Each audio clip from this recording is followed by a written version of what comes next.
ਕਿਹੜੇ ਦੀ? ਨਹੀਂ ਨਹੀਂ, ਉਹ ਘਰੋਂ ਚੱਕਣਾ ਵਾ ਨਾ, ਉਹ ਮੈਂ ਦੱਸ ਦਿੱਤਾ ਸੀਗਾ ਉੱਥੋਂ ਆਪਣੇ ਆਰਫ ਟਾਊਨ ਵਾਲੀ ਜਿਹੜੀ ਬੱਚੀ ਉਹਦੇ ਚੱਕਣੀ ਆ ਨਾ।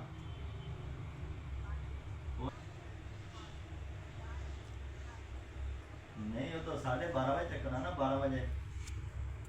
ਥੋੜੀ ਪਿੱਛੇ ਕਰ। ਨਹੀਂ ਨਹੀਂ, ਸਹੀ ਆ। ਸਹੀ।